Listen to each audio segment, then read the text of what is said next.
묻고 이러면은 신들이 응하게 됩니다. 그래서 어떤 기원에 대할 부분이 있을 때 신이 한 번만 이렇게 눈길을 줘도 그 일은 성취되는 걸 많이 보게 돼요. 그러니까 반드시 기도 생활을 해야 된다라는 것을 꼭 명심을 해야 됩니다. 그러면 이거를 여러 측면에서 이제 생각해 볼 수가 있겠죠. 일단 사람으로 볼 때는 사람 이걸 그냥 사람으로 형태로 볼 때는 여기가 머리가 되는 것이고 여기가 심장이 있는 가슴에 해당이 되고요. 여기는 배에 해당이 되고 복부요. 그 다음에 여기가 이제 다리, 발에 해당되는 겁니다. 그러니까 배 아래로는 다 이 밑에 해당이 되는 거죠. 자, 그리고 여러 가지로 이제 나눠볼 때 여기는 이제 뭐 군, 그러니까 임금, 뭐 높은 직위에 우리 이게 한 나라의 이제 뭐 대통령이라고도 볼 수 있고요. 직업적인 걸로 볼 때, 그 다음에 여기는 그 아내가 되는 거죠. 아내에 해당되는. 그 다음에 여기는 이제 부인에 해당되고요. 그 다음에 제일 아래는 종업원이라든지 뭐 자기 아래에 옛날로 치면 이제 노예와 같은 그런 거에 해당이 됩니다. 그 다음에 또 개별적으로 사과를 운용해서 사용함에 있어서 여기는 객이 되고 남이 되는 거죠. 객이 되고 여기는 주가 되는 겁니다. 그래서 객과 주를 나눌 때는 이렇게 이제 두 가지를 주로 보게 되는 거고, 그 다음에 여기 이제 자신, 그 다음에 뭐, 부인도 해당이 되고요. 그 다음에 여기는 이제 자손, 뭐 그런 식으로 쭉 이렇게 나눠져 있어요. 그러니까 그거를 이제 차차 하나씩 대입해서 이제 해 나가면 되는 겁니다. 그냥 단순하게 사람을 이렇게 따졌을 때는 이와 같이 나눈다는 얘기죠. 그리고 어떤 사물이라든지 이런 것도 전부 다 보고 얘기를 하게 되는 거죠. 그래서 이 궁교를 사용함에 있어서 중요한 것은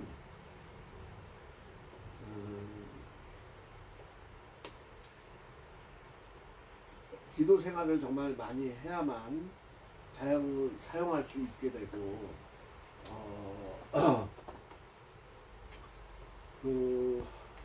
몇 년 전인지 꽤 오래 전이에요. 고려대학교 고문서 도서관에 가가지고 병가요람이라는 책을 거기서 허락을 받아서 사진을 다 찍고 그렇게 해서 그걸 또 자료로 하나씩 이렇게 이제 조선시대쯤 무렵에 필사한 육임신과 공부결을 필사한 필사본이거든요. 근데 병가요람이라고 이렇게 되어 있었어요. 그래서 그때 이제 사진 찍은 제일 겉 표지입니다. 겉 표지가 병가요람 천지인 그렇게 해서 세 권으로 나눠져 있는 거를 내용을 다 찍어서 하나하나 일일이 다 대조해 본 적이 있습니다. 병가요람이라고 되어 있는 것도 국립중앙도서관에 그냥 궁구결이라고 이렇게 되어 있는 책도 있고요. 또 심경, 마음 심자, 심경이라고선 되어 있는 고문서도 있어요. 보니까 내용은 다 똑같아요. 똑같은 필사본인데 그게 청나라 때 아마 그 중국에 왔다 갔다 하는 분들이 그걸 필자를 해가지고 그 책을 그 당시에는 거기서 사기가 어려웠던 모양이에요. 그렇게 해서 그 필사본이 가지고 연구를 많이 했던 걸로 그렇게 판단이 됩니다.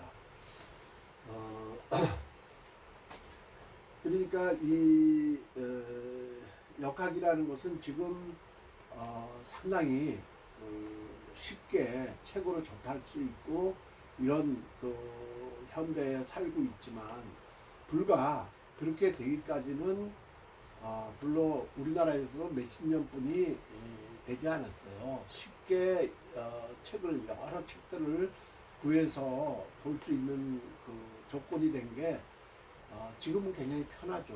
뭐 어떤 책이든지 다 그 구해서 볼 수가 있으니까 말이죠. 하지만 80년대를 생각해 보면 그 이전에는 더 말할 것도 없고요. 책을 역학의 세밀한 그 여러 가지 책들을 구해보기란 참 쉽지가 않았습니다. 지금 현대에는 이제 그 관심은 있어도 이제는 책으로 그거를 접근하려는 사람들은 뭐 별반 없을 걸로 그렇게 판단이 됩니다.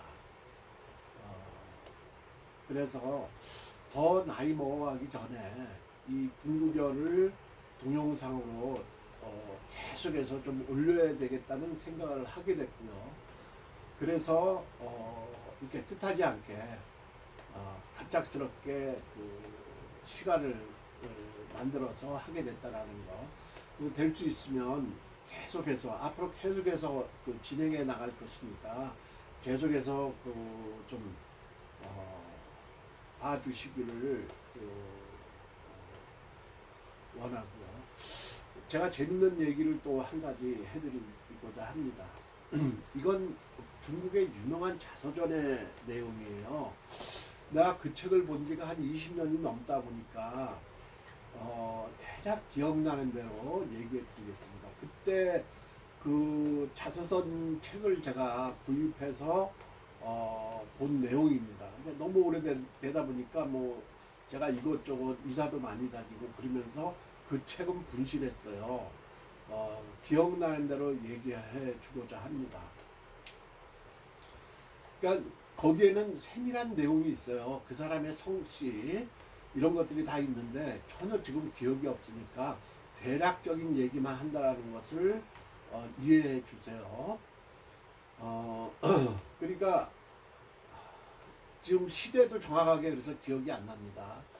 중국에 아주 그 가난하게 사는 우리나라로 말하면 이제 선비죠.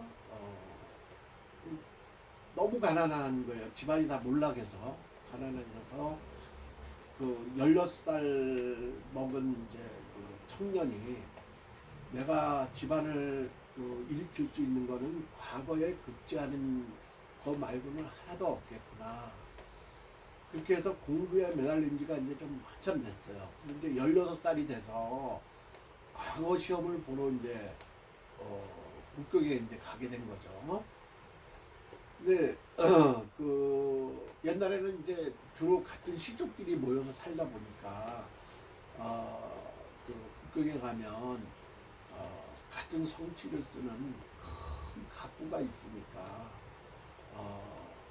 뭐 거기 가지고 어느 곳에서 온 이름 누구누구다라고 얘기를 하면 거기서 과거 시험을 볼 때까지 무료로 거주할 수 있다라는 얘기를 듣고 그냥 부지런히 한달음에 이제 가게 됐어요. 근데 해가 뉘엿뉘엿 지는데 이제 그 집에 도착을 한 거죠. 우리나라로 말하자면은 아홉 칸, 99칸이 있는 그런 이제 대부호의 집을 찾아간 거예요. 그러니까 이제 들어갈라 그러니까 이제 하인이 안 된다고 얘기를 한 거죠. 그러니까 어느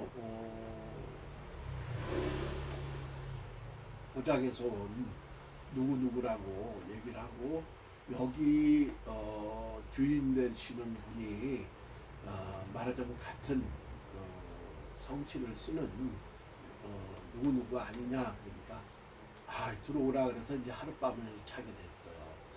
근데 이제 인사를 드리고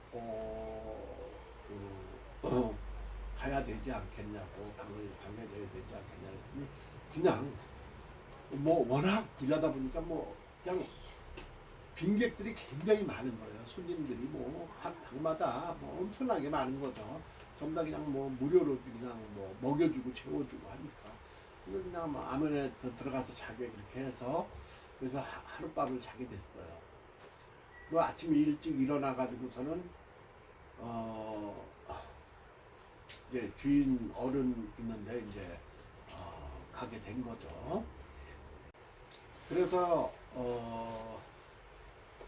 이제 거기서 일하는 사람한테 얘기하니까 들어가서 이제 이만저만해서 이렇게 얘기를 했겠죠. 문이 열렸어요. 그래서 올라가서 이제 큰 절을 했습니다. 뭐, 뭐 어디 고장에 사는 무슨 성씨를 쓰는 누구누구라고선 얘기를 한 거죠. 그랬는데 보니까 주인이 풍채도 좋고 지그시 바라보면서, 그래 하여간